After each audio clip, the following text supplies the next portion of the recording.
this evening, guys, was in San Francisco, but you do need a visa to get to Brazil.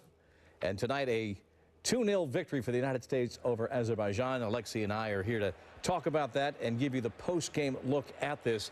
We had talked before the match how the starting 11 for this match against Azerbaijan may very well be the starting 11 for the United States in their opening World Cup match against Ghana. But that was not the group of 11 which finally unlocked Azerbaijan in the last 15 minutes of the match. Yeah, I think when you look at this game, we talked about beforehand having no injuries, keeping a clean sheet. Okay, Clint Dempsey's groin. We'll see how that all plays out. It seems to be it's just precautionary. He's going to be okay.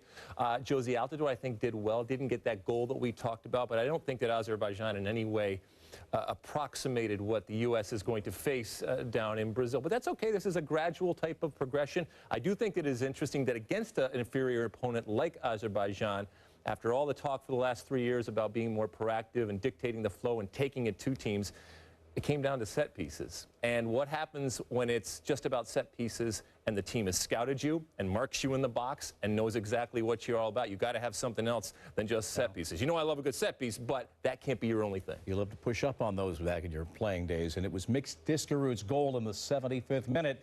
Jeremy Schaap standing by with the man who broke the scoreless deadlock. Thanks, Bob. Mix Diskerud's third goal for the U.S. in 18 caps. Describe that goal for me. Feels good coming off the bench and providing a goal for the team. It's nice to win now before the World Cup. What was the play exactly from your perspective?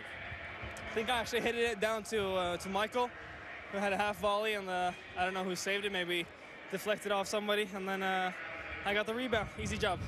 What does it mean to you to be wearing the number 10 that until so recently belonged to Landon Donovan? For me, it's just a number. I'm playing for what's in front of the jersey, not what's back, the number or my name. When it comes to Landon, I feel like I'm just borrowing it, and I'm sure we'll play it together someday, and then he'll get it back because he has more caps than me. What do you take away from this American performance against Azerbaijan? A struggle, obviously, for about the first 75 minutes. Azerbaijan, they have had some good results previously before this game. So, of course, we wanted a few goals in the first half, but it's all right that they come in the second. Mix, thanks so much for joining us. Thank you. Bob, back to you. Thank you, Jeremy. 18th time Diskerud has played for the United States, his third international goal. It came in the 75th minute off a set piece, as both U.S. goals did on the evening, but to that moment, two very good chances early on for Chris Wondolowski, who made the surprise start. But here is the Diskerud goal, and it was basically the third ball off a set piece, and it came in the 75th minute. Michael Bradley with an attempt, and he'd come on for Bedoya 4 minutes earlier.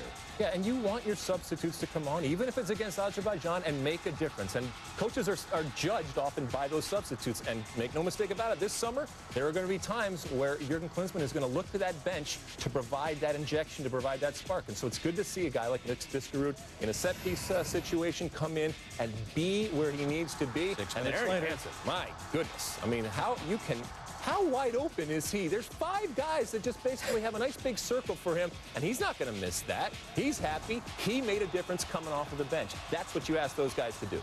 So those 2 goals by, again, substitutions in the second half. And with tonight's victory for Tim Howard, 53rd international victory, tying Casey Keller for the national record.